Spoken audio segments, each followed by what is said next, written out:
मकदम नाज़रीन Z news में आपका खैर मकदम है। पंचायत घर जिलास में यौम आज़ादी के प्रोग्राम का इनेकाद किया गया। सरपंच पारस राम ने वहां तिरंगा लहराया। आगे देखिए हमारे नुमाइंदा जहांगीर अहमद की रिपोर्ट।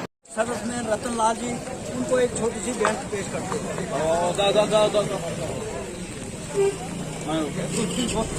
ठीक है ना चलो सर हाथ उठाना सर हाथ उठाना।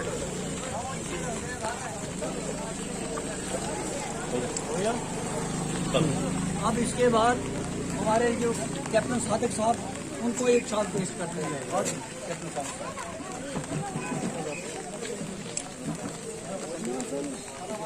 ये देखो जी, ये देखो साहब, सर इधर देखो हाल साहब।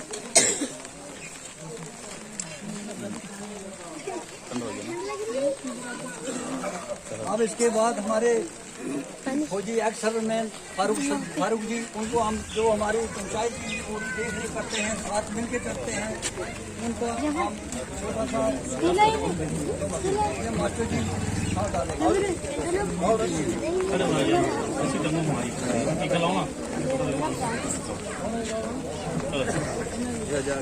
अब इसके बाद हमारे जो है कि काजी साहब जो पंचायत के खाना बिछाना साथ चलते हैं, जहाँ भी कोई झगड़ा होता है, जहाँ भी कोई प्रोग्राम होता है वहाँ हमारी हेल्प करते हैं।